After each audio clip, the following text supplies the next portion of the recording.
I still eat loads of cheese, just based off of coconut oil rather than cow's stuff. That is the answer to basically every recovery question that I can think of. Hi warriors, welcome back to another video. I wasn't going to record right now, so if this video feels a little bit odd and out of place and not that prepared, that's probably true, but my surprise arrived today, so I couldn't not film. Yes, I finally got myself a proper camera. I got this camera for my birthday from all of my family, so I'm super grateful to finally be able to shoot some content for you that's actually gonna be of good quality. And what can you do to support me? You can share my videos, you can like my videos, you can subscribe, and obviously also press the notification bell. And if you have even just $1, then please support me on Patreon. I really appreciate even the smallest donations, and for even the smallest donations there's loads of early bird access videos as well as some exclusive content and my recipe ebook. So what more do you need? Anyway, about a month ago I announced that I was going to do a question and answer, and I decided that it was about time that I got around to doing that. So let's get to the content of this video.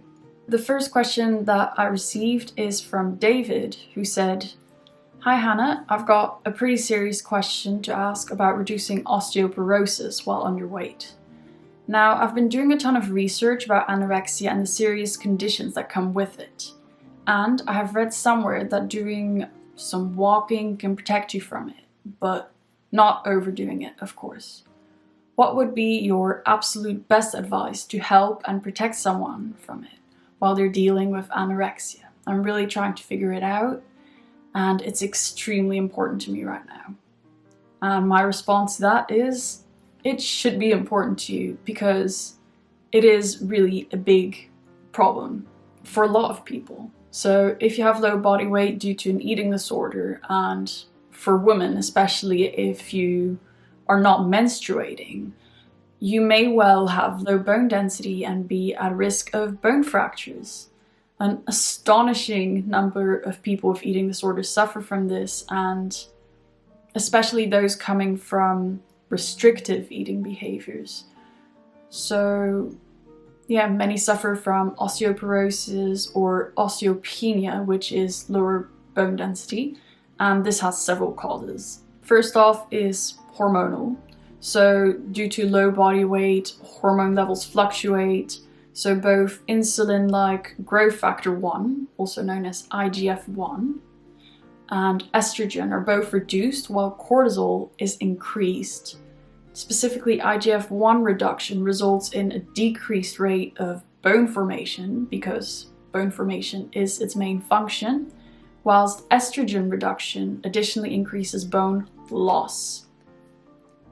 Usually this goes on at the same time, so as you lose bone, new bone is formed, so that's not a problem, but now obviously you're losing more bone than is being created, and together this can create irreversible changes to your bones, so it is really important to act as soon as you can. Other causes for osteopenia and osteoporosis are obviously the muscle that you lose as you lose weight, and some of the damage that you can do by overly exercising. So the best way to help with and even reverse some of the damage that is done is by gaining weight. That is the answer to basically every recovery question that I can think of. So gain weight as fast as possible. There's evidence that bone density improves as weight increases, even before, for women, before menses recommences. If gaining weight means not doing any walking or any other kind of exercise, then being completely sedentary, honestly, is the best thing you can do. However, I am also of the opinion that some exercise can be beneficial mentally, but depending on your state, this exercise might literally be a very slow shuffle around the block for a few minutes and then not doing anything else, because weight gain and rest are the priority at this point. Anyway, as with any exercise related advice that I give, I really recommend that you seek out the advice of your treatment team. I am not a professional, and if possible, do so under the supervision of a physiotherapist. Although research suggests that weightlifting and other exercise is good to fight bone problems and to keep your bones healthy, this is not the case for people with an eating disorder who do not reach the required nutritional intake to deal with the additional stress that exercise puts on their bodies. So, in fact, exercise could even exacerbate problems depending on the amount of exercise and the effect it has on your body, even for minimal exercise. For example, if it makes you lose weight, it's obviously not helpful. High impact exercise can also be dangerous due to the risk of stress fractures, especially in the spine.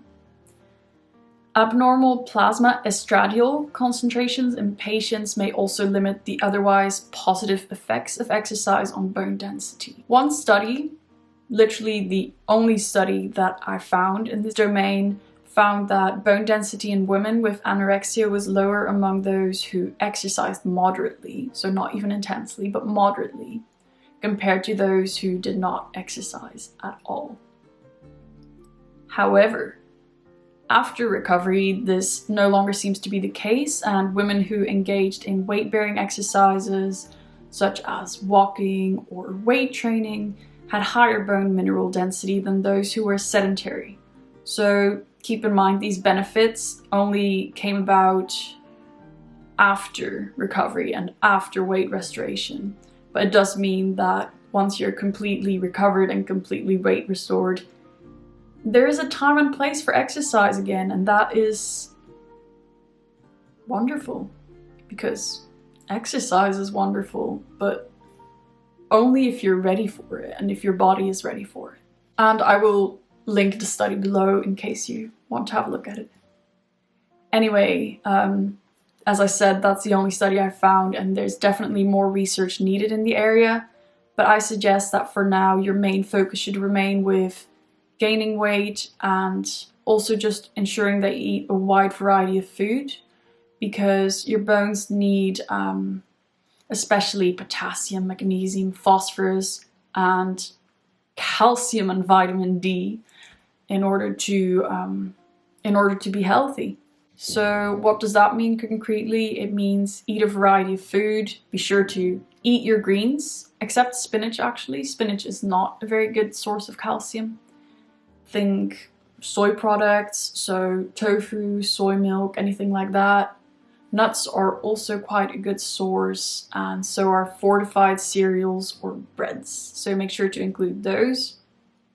As for vitamin D, you tend to get it from the sun. If you live in a gloomy place like Manchester, like me this year, you might have to supplement, and for that I recommend vitamin D3. Overall, just eat more, and you don't even really need to worry about what foods you're eating. As long as you eat more, gain weight, eat a variety, and focus on rest and not taxing your body too much, you can't do much wrong. On to the next question. The next question was from Lena, who asked, will you do a 10,000 calorie challenge? My response to that, no, I think. Honestly, that's probably not the kind of response you wanted to hear, but I've thought about it and I don't think I will, just because, one, I think it'd be really difficult, and I obviously wouldn't be listening to my body because I'd be trying to stuff myself. 2, also because I'd have to track my calories, which seems like such a pain. 3, I also feel like it could be somewhat triggering or maybe disrespectful for people to see me potentially struggling to reach this intake, while they might do so every day of their recovery, or while they might easily get these calories just in a single binge. And yeah, let me know what you think. Would you like to see a challenge like that, or would you find it triggering or interesting? I'd love to hear your opinion. Next question. Veganism. This only comes up in every other question and answer session. Anyway, the question was a bit different from most of the "Is veganism in recovery okay?" questions, because Star asked me, "I noticed you're a vegan. Could you be subconsciously craving animal products? No judgment, just speaking from experience." And that's quite an interesting question, I think, but as I responded to this comment as well, I personally am not. I never liked eating meat because I, from a very young age, associated with the actual live animals, which is obviously not very appetizing. I didn't think it was ethical, and I still don't think it is ethical. Anyway, regarding milk and eggs, it is a shame that it's used in so many prepackaged foods, but in the end, I don't eat a lot of prepackaged food anyway. From the household where I grew up in, I was sort of taught to make most of my meals myself and to prepare everything from scratch. So that's not really a problem. And if I do want something prepackaged, you know, there's loads of alternatives out there. So it's not that difficult in this day and age. So yeah, there's loads of plant-based milks. There's loads of cheeses. I still eat loads of cheese, just based off of coconut oil rather than cow's stuff. Anyway, there's obviously quite a variety out there. Some vegan cheeses are horrible, but there are some very good ones out there. I really like Sainsbury's brand. I really like Bute Island. So if you haven't found the right vegan cheese for you, then check those out.